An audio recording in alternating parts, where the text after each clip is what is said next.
Hey, all you cool cats and kittens, it's Carol Baskin. Just took a kitty cat ride around my kitty cat meow meow kitty cat lake. That was terrible, and I apologize, but I couldn't resist it. And Wes, I bet you haven't even watched Tiger King yet, have you? What are you doing? Catch up with us, mate. For the rest of you, hey, Glenn here from fakeshemp.net.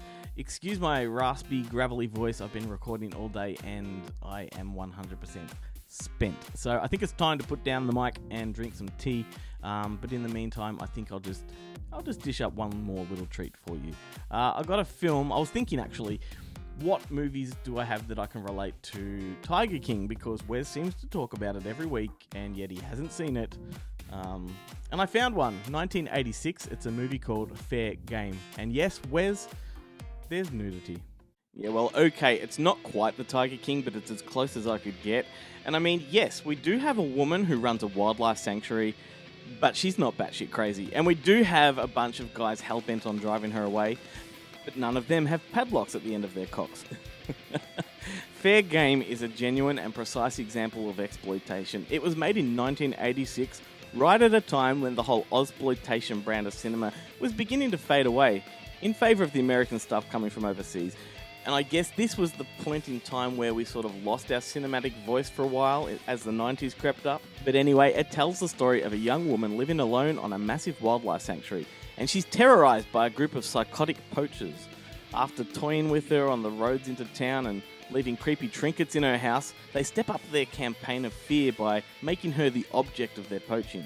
They strip her bare-ass naked, they tie her to the hood of the truck, and then they haul ass all over the property, and that's just the start of it. And yes, as horrific and misogynistic as that sounds, and it is, Fair Game is absolute exploitation.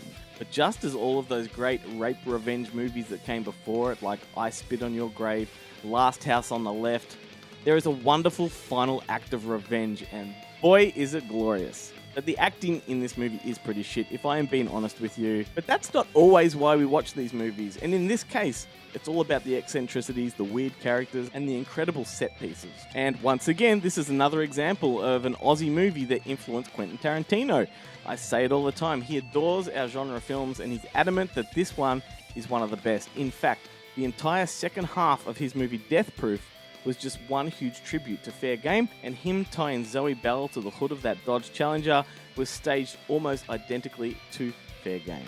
Yep, it's some pretty full-on stuff. It's a pretty depraved film, but you know what? Isn't that the appeal? And isn't that what makes these films so wonderful? This exploitation from that era, they're like time capsules. They're the kind of movies that we look back on, and they did the stuff that we just can't do anymore. And for that, I think they're worth their weight in gold. It's fairly easy to come by as well. You can find it on YouTube in full, and I think it's in HD, so that's even better.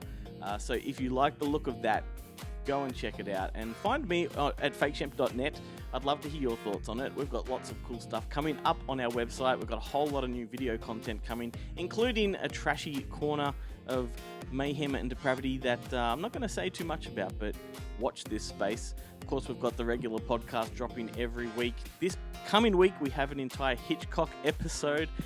So if you love the Hitch and you love the cock, then you might want to follow.